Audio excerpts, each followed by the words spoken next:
Bien, je crois qu'il est 14 heures. On va démarrer. Donc, bonjour à toutes et à tous. Et je vais continuer en anglais, puisque le jury est international. So, good afternoon, everybody. Welcome to the PhD defense of Stanislas de Lambert. Thank you, Stanislas, for being there. My name is Grégoire Allaire. I'm a professor of applied mathematics at École Polytechnique, and I've been nominated by my colleagues as the president of this jury. So I'm going to introduce the members of the jury. So I don't want to make any errors, so I have some notes. So first, we have Professor Elsa Merle, who is a professor in Grenoble at INP and a member of CNRS laboratory there. Then we have Éric de Monteil, who is a physicist at the French Atomic Energy Commission in the Institut de recherche sur les lois fondamentales de l'univers, and also a professor at INSTN. Then we have our colleague Markus Seidel, who is a R&D project manager at Preußen Elektra and docent at the Technical University of Munich and Karlsruhe Institute of Technology, and also a guest professor at Harbin Engineering University. So thank you, Marcus, for being with us. Then the next member is Pierre Moussou, who is a senior researcher at EDF and the vice head of the laboratory INSIA, with a joint laboratory between EDF, the French Atomic Energy Commission, the CNRS, and ENSTA. Then, of course, we have the advisor of this PhD thesis, Vincent Fauché, who is a senior expert at CEA. And then we have two other members of the advising team, if I can say so, Jérôme Cardolaccia, who is a research engineer at the CEA, and Guillaume Campioni, who is also research engineer at the CEA. Good. So I'm asking everybody in the jury to shut down your microphone, except if you have a question to ask. And then the floor is yours, Stanislas, for 45 minutes, more or less. And after that, we will have, of course, question to ask to you. Please.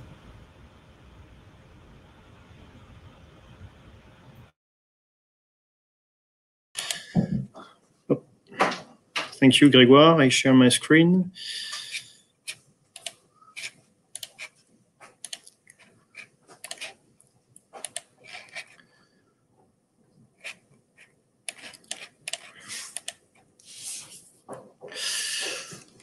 Donc, bonjour à tous.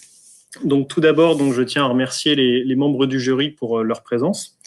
I also want to warmly acknowledge Markus Seidel for allowing me to speak French during my presentation, along with slides in English, of course. Et je remercie également toutes les personnes qui assistent à la présentation pour leur présence. Donc, je vais vous présenter mes travaux qui portent sur la contribution à l'analyse multiphysique de la déformation des assemblages dans les réacteurs à eau pressurisée.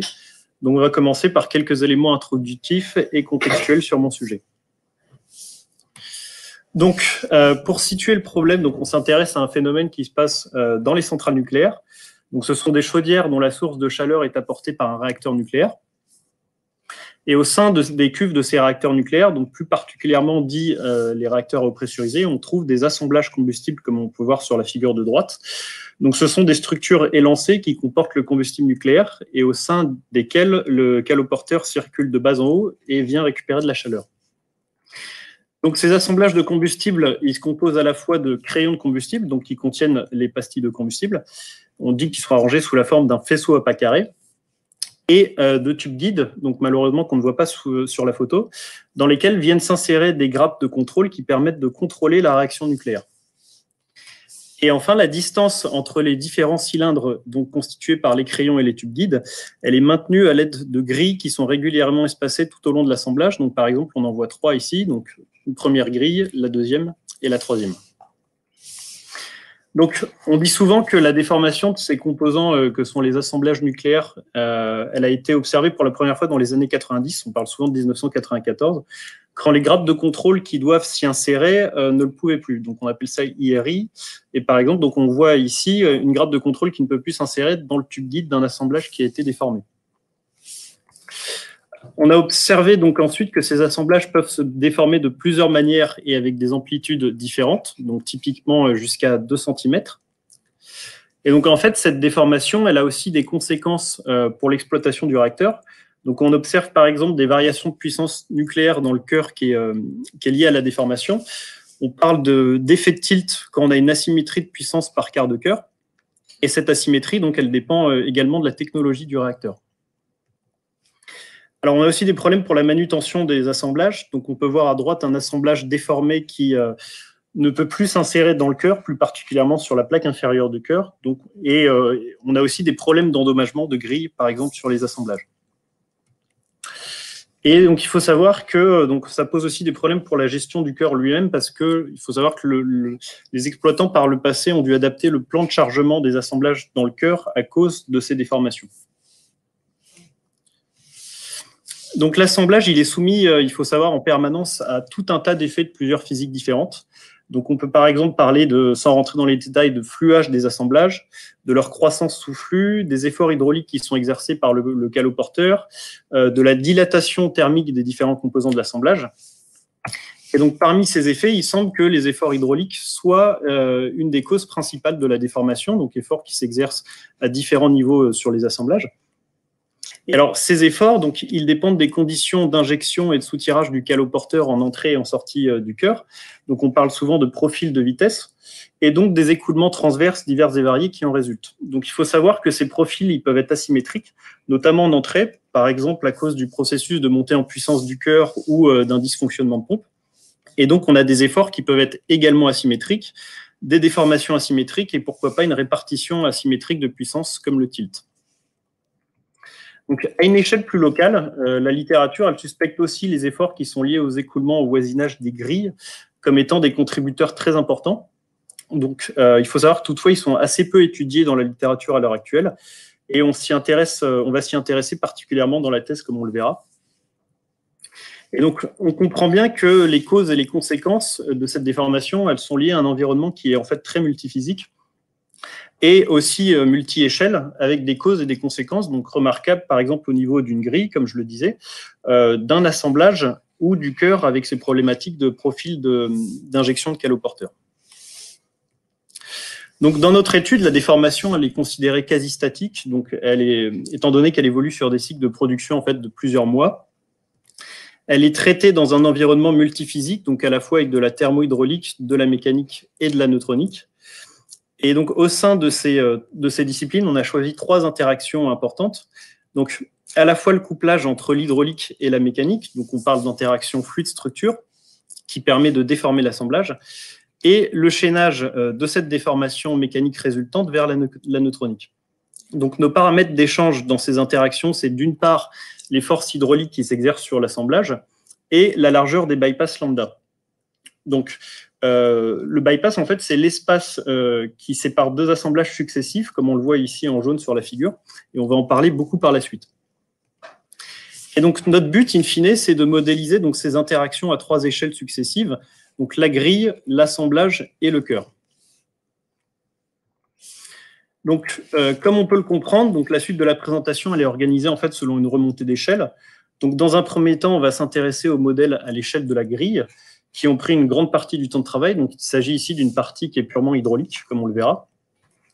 Dans un deuxième temps, on va s'intéresser à l'échelle d'un assemblage de combustible.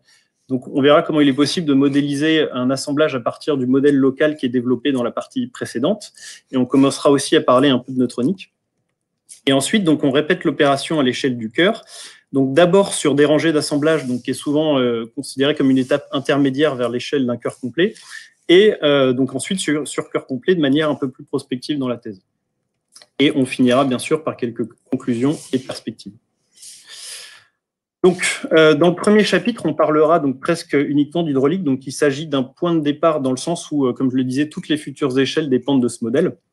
Et la question, donc, c'est de savoir modéliser les redistributions à l'échelle des grilles qui semblent fondamentales dans un contexte de déformation et qui sont pourtant très peu étudiées dans la littérature aujourd'hui. Donc, dans le cœur, 2 voies sont classiquement dissociées pour le fluide axialement. Donc, soit il coule dans les bypass, soit dans l'assemblage de combustible en lui-même, et donc les grilles qui sont associées. Donc, ce qu'on appelle redistribution, c'est le passage de l'une à l'autre voie. Donc, il faut savoir que le fluide, il se dirige naturellement vers la voie qui est la moins encombrée, et on dit que la résistance hydraulique y est la moins importante. Et donc, on sent que cette redistribution, en fait, elle dépend directement de la déformation des assemblages, et donc de la largeur des bypass que j'ai présenté juste avant dans la présentation. Donc, on sent la nécessité de trouver un modèle qui dépend de cette largeur de bypass. Donc, pour donner une idée du problème concrètement, donc on va représenter sur un exemple simple l'élargissement d'un bypass provoqué par une déformation d'assemblage. Donc, comme on peut le voir sur l'animation, donc pour un débit amont donné, si la largeur du bypass augmente, le débit pénétrant dans les grilles diminue et celui dans le bypass augmente. Donc, on cherche à modéliser en fait simplement ce phénomène local de redistribution entre les grilles et le bypass, qui est caractérisé par la largeur du bypass lambda entre les deux assemblages. Donc, dans la suite, on va proposer en fait des modèles de complexité croissante pour prendre en compte cet effet. Donc, il faut savoir que la première idée dans la thèse, ça a été de modéliser simplement le bypass par un canal 1D, donc qui comporte un convergent et un diffuseur, donc on appellera CD dans la suite pour convergent diffuseur.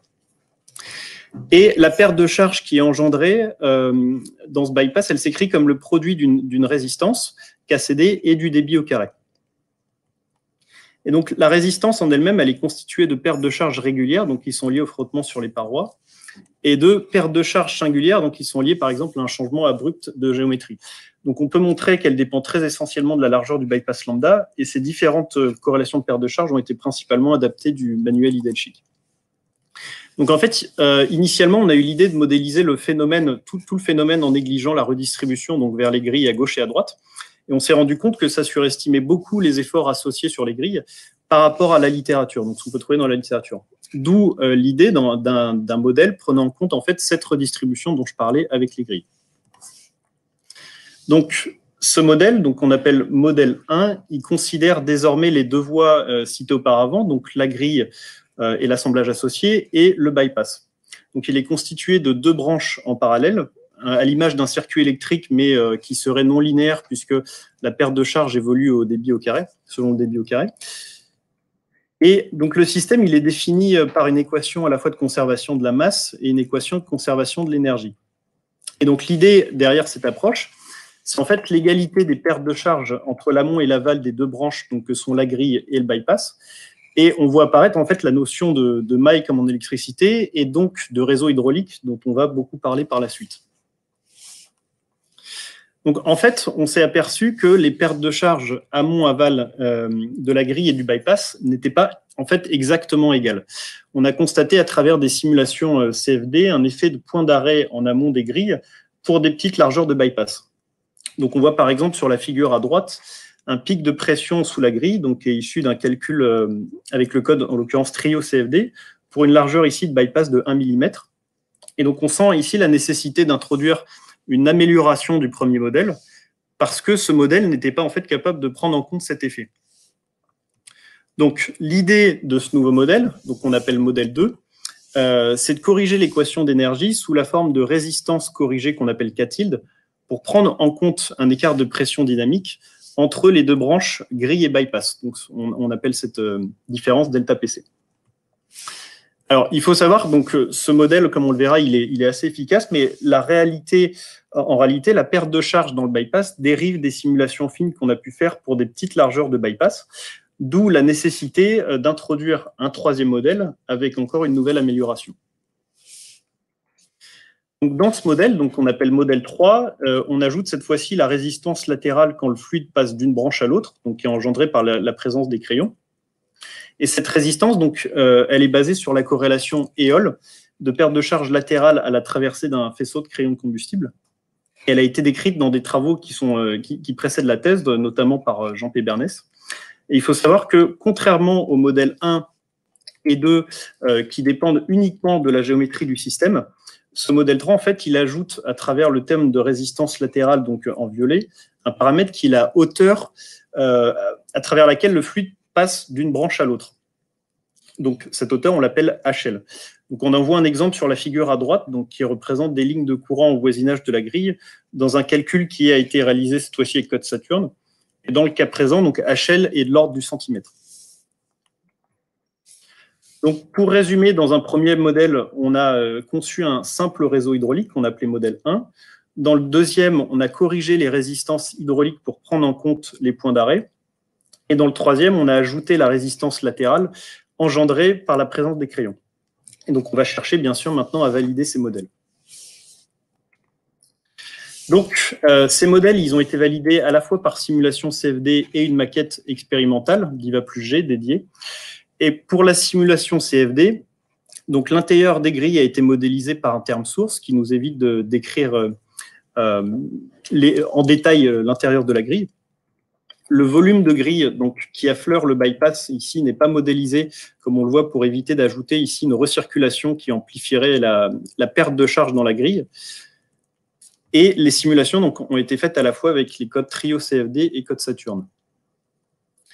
Donc, pour la partie expérimentale, il s'agit de grilles imprimées en 3D, donc disposées dans une veine hydraulique, au milieu desquelles se situe un bypass d'épaisseur variable, à l'aide d'un jeu de plaques métalliques. Et le débit dans le bypass, donc, il est estimé par mesure laser Doppler vélosymétrie. Et enfin, la perte de charge dans les grilles donc, est estimée à l'aide de mesures de pression réalisées au niveau de la grille de droite, entre l'amont et l'aval. Alors, ce qu'il faut noter, c'est que, comme on le voit, la maquette expérimentale, en fait, elle ne comporte pas de crayon. Donc, le modèle 3 qui simule la résistance induite par les crayons n'a pas de sens ici, comme on peut le voir. Donc, pour les validations, on se limitera au deuxième modèle. Donc, un résumé des résultats est présenté ici. Donc, à gauche, on observe les comparaisons aux simulations CFD. À droite, à la maquette expérimentale. En haut, on observe les débits et en bas, les pertes de charge. Et donc, tous les graphes, à chaque fois, sont fonction de la largeur du bypass séparant les deux grilles. Donc, pour résumer, on constate qu'à chaque fois, le premier modèle, donc en vert sur les graphes, sans correction de pression dynamique ni résistance latérale, ne reproduit pas fidèlement les résultats, donc ni expérimentalement ni par simulation. Donc, pour les simulations CFD, le modèle 2 en rose donne de très bons résultats à la fois en termes de perte de charge et de débit. Donc, modèle qui, je le rappelle, ne dépend uniquement que de la géométrie du système et ne fait pas intervenir d'autres paramètres. Et on constate un avantage donc, pour le modèle 3, donc, qui est en noir sur la figure, aux petites largeurs de bypass en comparaison avec la perte de charge. Donc, c'est rassurant, c'est la raison, je le rappelle, pour laquelle le modèle 3 a été initialement construit. Et pour l'expérimental, donc le modèle 2 en rose reproduit bien les différents résultats. Donc on rappelle que le modèle 3 ici, en fait, il n'a pas de sens puisqu'on n'avait pas de crayon dans la maquette. Et le modèle 2, donc, capte finalement très bien la physique du phénomène. Donc maintenant, on change d'échelle, donc on passe à l'échelle de l'assemblage de combustible. Et cette fois-ci, donc les différentes questions qu'on va se poser, c'est d'une part, comment se servir de ces précédents modèles pour construire l'assemblage? Quels sont les efforts que l'on va transmettre à la mécanique? Comment coupler la mécanique et l'hydraulique?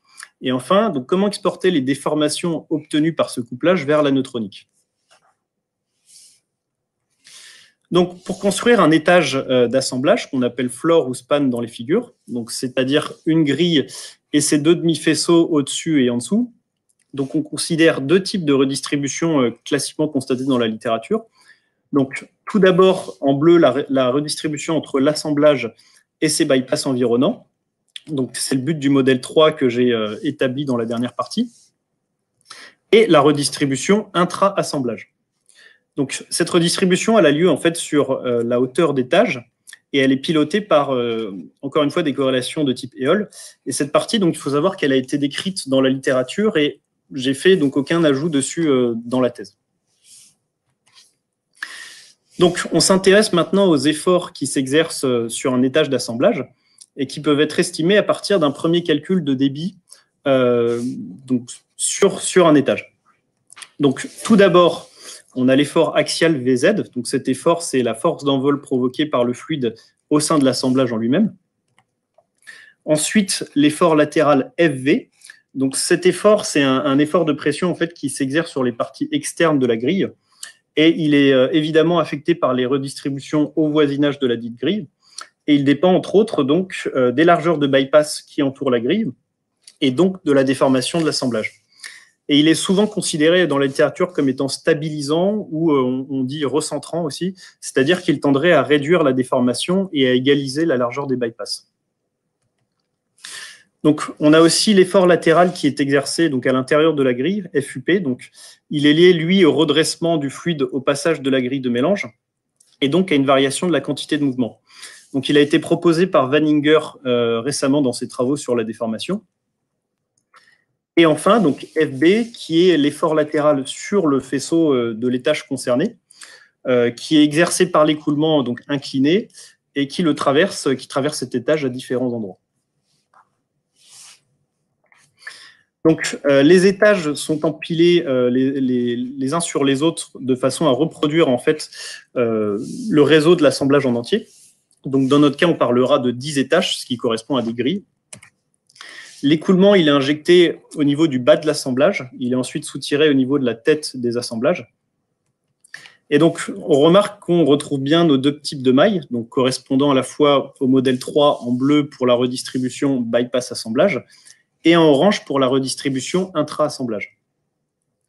Alors, les efforts sont ensuite calculés des grilles 2 à 9. Alors, pourquoi 2 à 9? Parce que il faut savoir que notre modèle d'assemblage, il est simplifié à ce stade.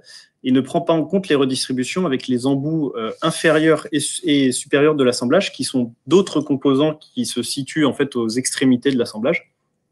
Dans notre cas, le fluide, il est directement injecté et soutiré dans les premiers et derniers étages. Et donc, le modèle d'assemblage qu'on a construit ainsi, donc il nécessite un code pour être résolu, que je vais présenter maintenant, et qu'on appellera FOR6. Donc, le code en question, dont je vais me servir constamment dans la thèse, s'appelle FOR6. Donc, sans rentrer forcément dans les détails, c'est un programme que j'ai développé pour résoudre des systèmes dits de type réseau statique maillé. Donc, la structure est écrite en Python 3 et donc dépend forcément de ses bibliothèques associées. Et la méthode de résolution, donc c'est la méthode de Wood ou la méthode LTM, qui est fondée sur une linéarisation des équations de réseau. Alors, ce qui est intéressant, en fait, c'est qu'on peut noter que dans la matrice qui définit le système MK, elle est entièrement paramétrée à travers donc, ce qu'on appelle la matrice des résistances hydrauliques K par la largeur des bypass lambda. Donc, un calcul FOR6, en fait, est entièrement paramétré et initialisé par la déformation des assemblages à travers ces épaisseurs de bypass. Donc, le modèle, il est validé par des essais qui ont été réalisés au CEA dans la boucle Hermès-T.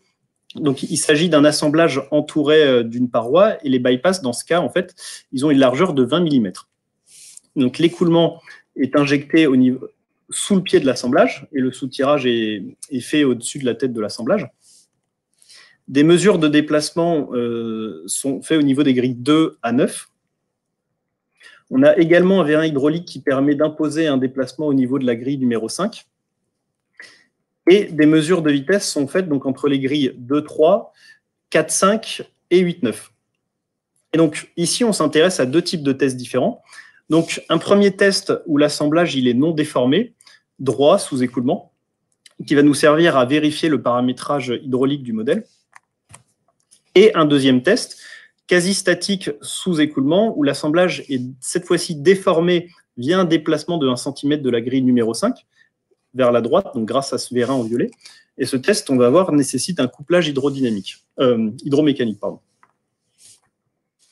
Donc pour modéliser les essais, on adopte l'assemblage modélisé qu'on reconnaît ici précédemment avec des bypass de 20 mm. Donc les conditions limites sont adaptées. Donc, la sortie est libre. On a une injection qui est réalisée à 100% dans l'assemblage, donc à raison de 50% dans chaque demi-élément axial de l'assemblage. Tous les calculs sont réalisés avec FOR6 que j'ai présenté juste avant. Et les efforts hydrauliques donc, sont post-traités dans un second temps, après une première étape de calcul de débit. Donc, les calculs FOR6 sont réalisés typiquement en 2 temps, voire 3, comme on le verra plus tard. Donc, d'abord un calcul de débit, puis l'estimation des efforts à partir des résultats sur les différents étages d'assemblage. Donc, premier type de test, purement hydraulique. Donc, si l'assemblage est non déformé, est-ce qu'on observe une redistribution vers les bypass? Donc, c'est-à-dire une augmentation de la vitesse dans le bypass et une diminution dans l'assemblage tout au long de la hauteur de l'assemblage.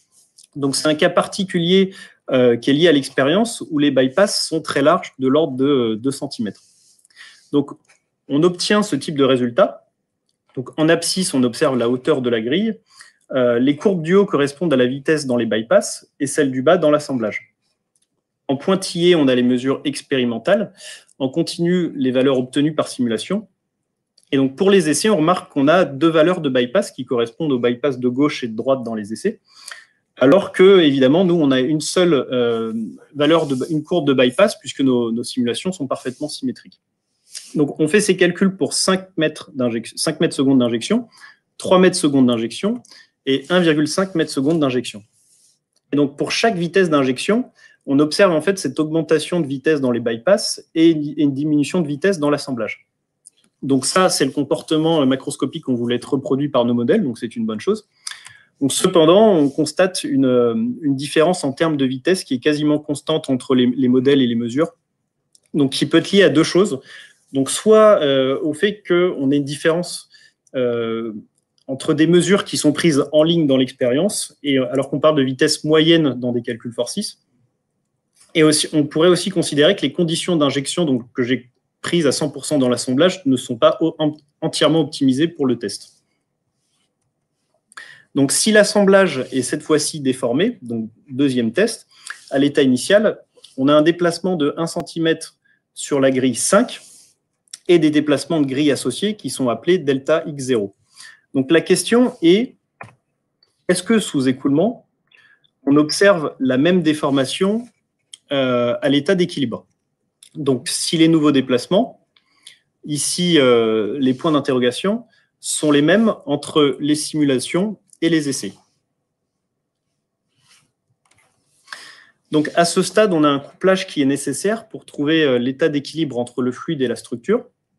Donc, il est réalisé par un algorithme de type point fixe qu'on voit à droite, à l'aide d'un échange Python entre un modèle mécanique de l'assemblage, donc qui est issu d'une surcouche du code Castem, qui a été validé et réalisé avant la thèse, et Force, bien sûr, pour la partie hydraulique.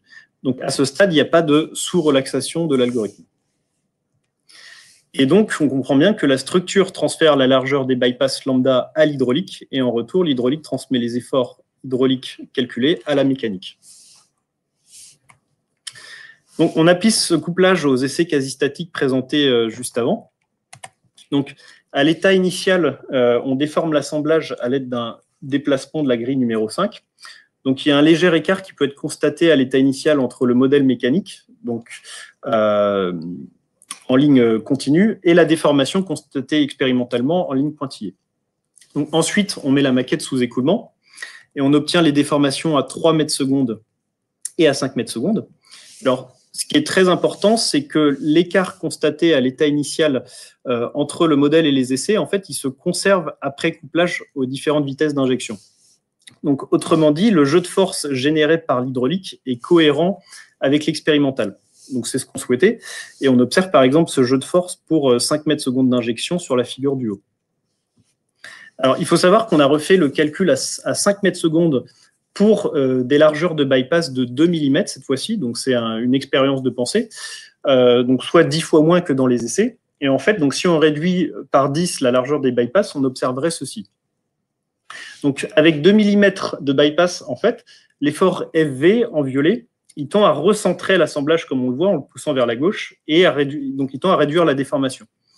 Alors qu'il avait tendance à décentrer l'assemblage dans sa partie haute, dans les essais.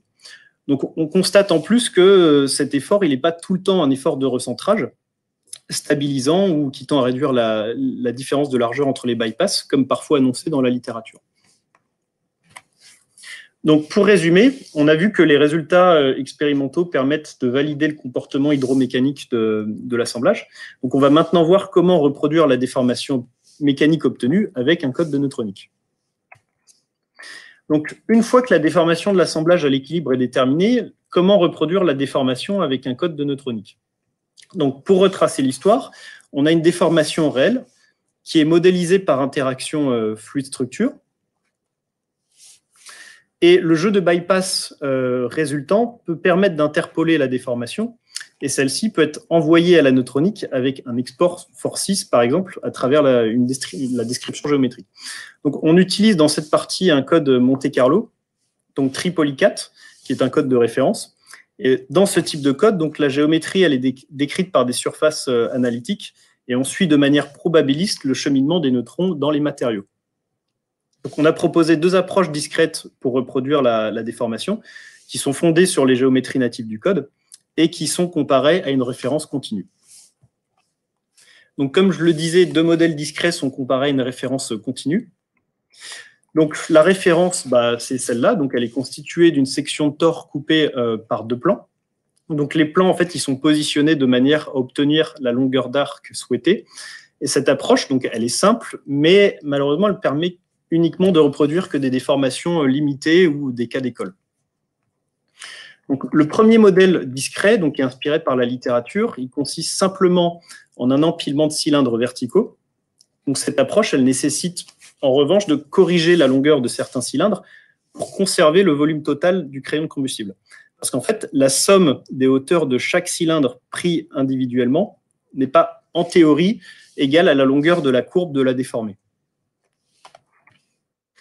Donc, deuxième modèle discret, donc, qui est nouveau, il consiste à discrétiser la déformée par une succession de cylindres qui, cette fois-ci, sont inclinés selon donc, la courbure des crayons de combustible.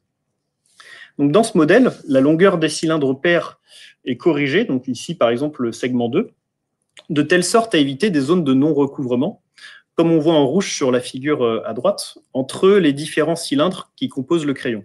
Donc ça, c'est une caractéristique inhérente au modèle que j'ai développé. Alors, les modèles, je les avais précédemment validés sur une déformée en C, donc je les ai récemment validés sur une déformée en S. Donc, les modèles discrets sont comparés à la référence continue pour plusieurs niveaux de discrétisation, donc jusqu'à 100 pour le modèle des segments et jusqu'à 600 typiquement pour les modèles par empilement. Donc, comme je le disais, les calculs sont réalisés avec Tripolycat. La composition du combustible, elle est simple, donc c'est une composition de cœur de démarrage. Et les validations donc, ont été faites sur des flèches de déformation de 10, 20 et 25 mm, donc on est vraiment sur des déformations importantes. Et il s'agit évidemment d'une demi-flèche pour les déformations en S. Donc, des comparaisons ont été faites pour le KF, le taux de production dans l'U5 et l'absorption dans l'U8. Donc, les principaux résultats qui avaient été établis sont les suivants, sans entrer dans les détails. Donc, globalement, le modèle par segment produit moins d'erreurs par rapport à la référence, et ce, avec moins de cylindres. Pour moins de 70 cylindres, les deux modèles discrets sont plus rapides que la référence.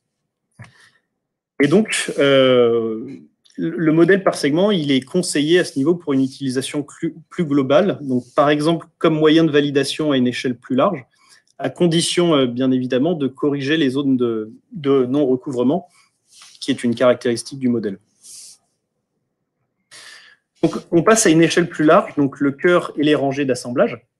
Donc, les questions induites ici, c'est comment utiliser le modèle d'assemblage flux de structure qu'on a construit précédemment pour constituer une rangée d'assemblage. Comment modéliser ensuite le cœur complet en 3D, donc d'un point de vue purement hydraulique cette fois-ci. Et enfin, donc, comment utiliser les déformations engendrées sur tout un cœur en neutronique.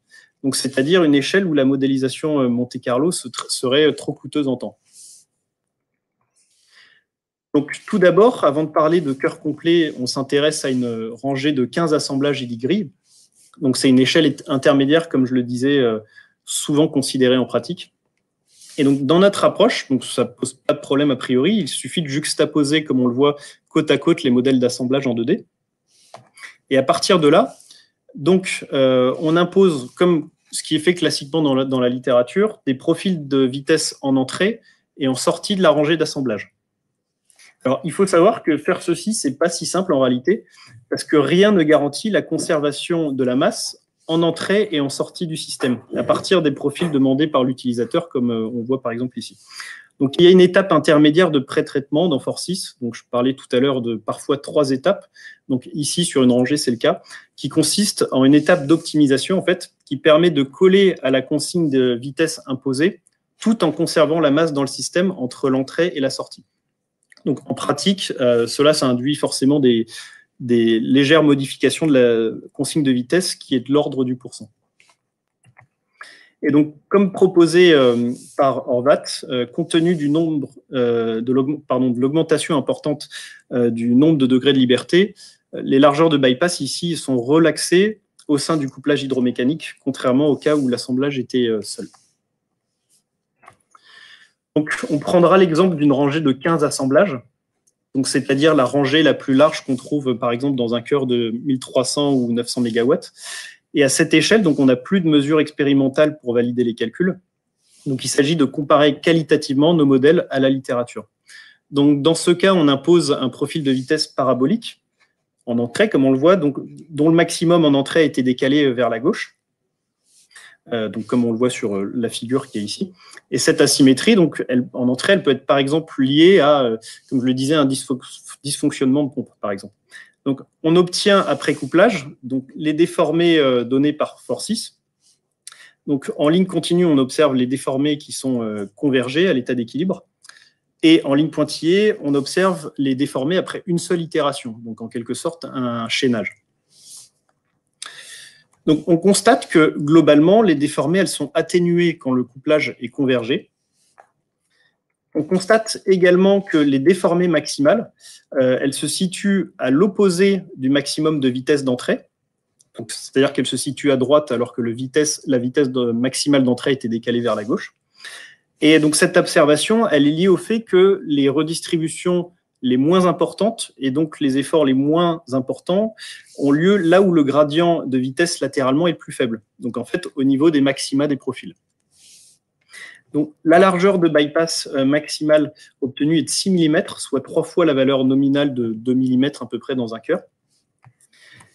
Et donc, ce motif de déformation qu'on observe, il est très similaire aux résultats qu'on peut trouver dans la littérature. Donc, ce qu'on peut dire à partir de là, c'est que qualitativement, le comportement du modèle de rangée, il est validé à travers ce cas, et aussi d'autres que j'ai malheureusement pas le temps de montrer dans la présentation.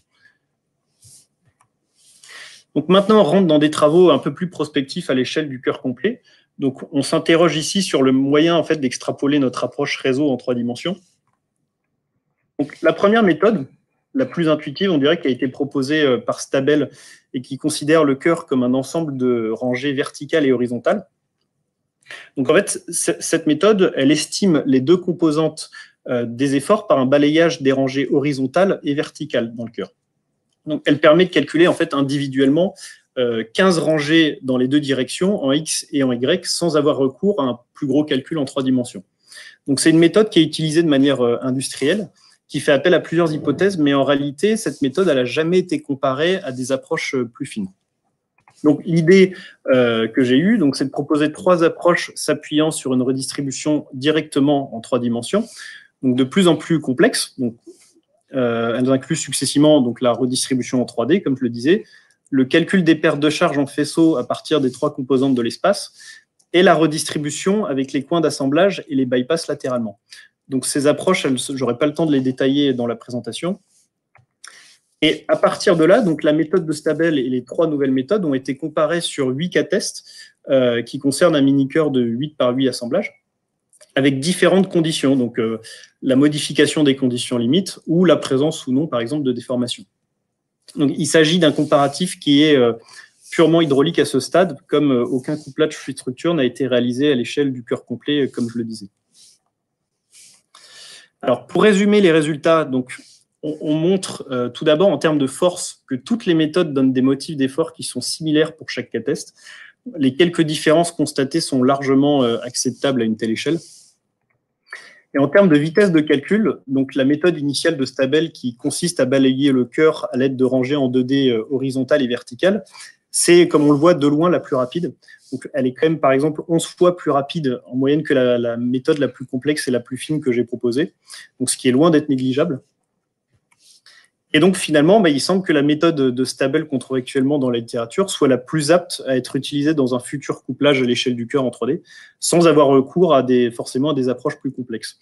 Donc, c'est une comparaison qui n'avait pas été faite à l'heure actuelle dans la littérature. Donc, en termes de neutronique, donc à cette échelle, l'idée serait de pouvoir analyser l'impact des déformations sur la nappe de puissance du cœur. Donc, par exemple, de reproduire des comportements observés en exploitation, comme l'effet de tilt dont j'ai parlé. Et il faut savoir que la neutronique, elle est aussi considérée par certains auteurs comme une mesure indirecte des déformations d'assemblage dans le cœur.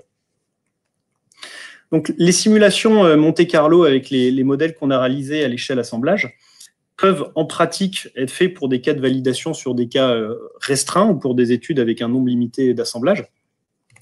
Mais elles seraient trop gourmandes en temps pour étudier un cœur complet, en fait. Donc, le but, c'est d'avoir recours à une approche bit déterministe et dans le futur, d'utiliser, par exemple, le solveur 3D Tetra du code déterministe Apollo 3, que j'utilise dans cette partie. Donc, comme je le disais, on cherche maintenant à reproduire les déformations à l'échelle du cœur complet. Donc, l'idée, c'est la même que précédemment. Donc, on a des déformations réelles, cette fois-ci, à l'échelle de tout le cœur, simulées par couplage fluide-structure, donc malheureusement qui n'est pas opérationnel à l'heure actuelle. Et le déplacement des grilles et la largeur des bypass peuvent être exportés vers un code déterministe, cette fois-ci Apollo 3. Donc les calculs déterministes, contrairement au calcul Monte-Carlo, comme on l'a fait précédemment, ils reposent sur 2 étapes. Donc dans un premier temps, la génération des sections efficaces homogénéisées grâce à un calcul sur maillage fin, dans des codes qu'on appelle réseaux. Et donc, les sections efficaces, c'est une grandeur qui est liée à la probabilité d'interaction d'une particule pour une réaction donnée. Et dans un deuxième temps, l'utilisation de ces sections efficaces homogénéisées obtenues à la première étape au sein d'un maillage, cette fois-ci plus grossier, dans un solver cœur. Donc, dans le temps que j'ai eu, on se limite pour l'instant à la 2D, sachant que les sections efficaces qui sont générées en 2D seraient réutilisées en 3D dans le futur. Donc, comme je le disais, la première étape liée à ce schéma en 2D, c'est de générer les sections efficaces qui serviront dans un solver cœur. Donc, la particularité de notre cas, c'est qu'on s'intéresse à des déformations qui sont très larges, donc jusqu'à 2 cm. Et le déplacement peut être plus grand que le bypass qui entoure l'assemblage. Et il faut savoir que la littérature se limite souvent à ce cas. Donc, on considère le même cas que proposé par Yamamoto, donc c'est-à-dire un cluster de 5 par 5 assemblages. Et au sein de ce cluster, donc pour reproduire des grandes largeurs de bypass à droite de l'assemblage central, donc que j'ai appelé FA33, on décale les 2 assemblages à sa droite d'une valeur delta lambda. Donc les géométries, elles sont construites à l'aide du logiciel Alamos et elles sont ensuite exportées donc, vers le code réseau du code Apollo 3. Alors, les sections efficaces, comme on le voit ici, elles sont homogénéisées à l'échelle d'une cellule de crayon de combustible, et elles sont générées au sein du quart est de l'assemblage central. Donc, c'est le quart qui fait face au bypass dont la largeur varie. Et on procède de la sorte pour des largeurs de bypass, donc lambda E, allant de 0 à 25 mm. Et typiquement, on a pris, nous, 10 valeurs entre 0 et 25 mm. Donc, tous les calculs de flux qui aboutissent à la génération des sections efficaces dans cette étape, ils sont vérifiés par des comparaisons avec des calculs équivalents réalisés avec Tripoli 4, qui est le code de référence. Donc, on peut voir à droite, par exemple, un exemple de comparaison portant sur le taux de production dans l'assemblage central en fonction de la largeur de son bypass à droite qui varie. Et l'idée, donc, comme je le disais, c'est de construire une bibliothèque de sections efficaces pour le quart est de l'assemblage central, dépendant de la largeur du bypass adjacent. Donc, de cette façon, on peut décrire dans un calcul cœur chaque quart d'assemblage grâce aux largeurs de bypass affleurant.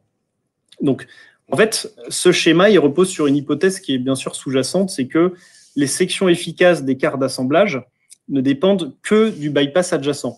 Donc, typiquement, sur cette figure, ça veut dire que le quart est ne dépend que de lambda E, le quart nord ne dépend que de lambda n, etc. Et donc, c'est une hypothèse qui doit être vérifiée parce qu'en théorie, tous les quarts dépendent de tous les bypass. Donc, la deuxième étape consiste à réutiliser la bibliothèque de sections efficaces générée dans l'étape précédente dans un solver cœur avec une description plus grossière de l'assemblage. Donc, une cellule par crayon combustible.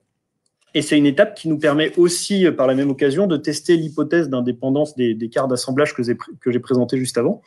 Donc, un script à ce niveau-là permet en fait en amont de faire correspondre chaque région de cellules macroscopiques à la largeur du bypass adjacent. Donc, bien sûr, les sections efficaces, elles sont issues de la bibliothèque générée à l'étape 1. Et donc, à partir de là, on a réalisé différents K-tests, donc comportant 2, 3 ou 4 largeurs de bypass différents. Et donc, un autre K-test, D, a même consisté à modifier la taille d'un coin d'eau entre 4 assemblages. Et donc, tous les K-tests ont été comparés à des calculs Tripoli 4 équivalents comme référence. Donc, on voit par exemple à droite ici des différences de taux et de KF dans l'assemblage central et cluster. Pour le cas, donc le cas ici, c'est celui où les 4 largeurs entourant l'assemblage central sont différents. Et donc, les résultats des K-tests ont tous montré des différences largement acceptables pour une telle échelle. Donc, le schéma qui consiste à paramétrer chaque quart d'assemblage par son bypass adjacent semble vérifié, mais dans l'idée, donc la modélisation, elle nécessiterait désormais, comme je le disais, une extension en 3D en fait, pour prendre en compte le décalage axial des assemblages dû à leur déformation. Donc, on va finir sur quelques conclusions et perspectives. Donc, dans un premier temps, on s'est intéressé à la déformation quasi statique de l'assemblage de combustible, donc plus particulièrement à l'interaction fluide-structure et à sa modélisation neutronique. Donc, à l'échelle de la grille, des modèles ont été proposés pour décrire la redistribution de l'écoulement entre un bypass et un assemblage. Donc, le modèle 3 a été validé grâce aux simulations CFD et le modèle 2 avait été validé à la fois par simulation CFD et une maquette expérimentale. Donc, ensuite, on a étendu l'approche à un assemblage complet, donc, qui a été validé par des essais qui avaient été réalisés au CEA dans la boucle RMST. Un schéma a été proposé pour exporter donc, la déformation obtenue à l'échelle d'un assemblage vers un code neutronique Monte-Carlo à partir de ces géométries natives. L'approche réseau, elle a ensuite été étendue à l'échelle d'une rangée d'assemblages et d'un cœur, uniquement hydrauliquement pour le cœur. Et donc enfin, une modélisation neutronique déterministe de la déformation est proposée en 2 dimensions à l'échelle du cœur à l'aide de sections efficaces, donc générées en quart d'assemblage, dépendant de la largeur des bypass adjacents. Donc l'idée, c'est d'aller vers un schéma complet de la déformation à l'échelle du cœur, bien sûr. Donc on peut observer à l'heure actuelle donc, ce qu'on peut faire par exemple sur une rangée grâce aux figures du bas. Donc avec à gauche la rangée d'assemblage déformée avec des conditions d'injection asymétriques dont j'ai parlé précédemment dans la présentation. Et à droite, le paramétrage ici des sections efficaces et un exemple de taux de fission correspondant dans la coupe ici à la mi-hauteur de la rangée qui est déformée. Donc le couplage flux-structure qui est basé sur une approche réseau, il est toujours à faire à l'échelle du cœur complet en 3D. Donc il pourrait être comparé qualitativement à la littérature parce que, comme je le disais, on n'a pas de mesure expérimentale malheureusement à ces échelles en 3D. Ou bien du coup quantitativement grâce à des expériences, par exemple on pourrait imaginer un nombre restreint d'assemblages. On a montré dans les travaux que les conditions de vitesse aussi et en entrée de sortie influencent énormément en fait, le motif de déformation des assemblages dans le cœur. Donc pour les connaître en détail, il faudrait préalablement avoir recours à ce qui est souvent fait dans la littérature, un couplage entre des simulations CFD fines de la cuve et une description simplifiée du cœur, donc qui pourrait passer soit par une approche réseau, comme je l'ai fait dans la thèse, ou une approche poreuse, comme on voit souvent dans la littérature. Et enfin, donc l'approche neutronique déterministe étudiée, donc elle est purement, comme je le disais, en 2 dimensions à ce stade.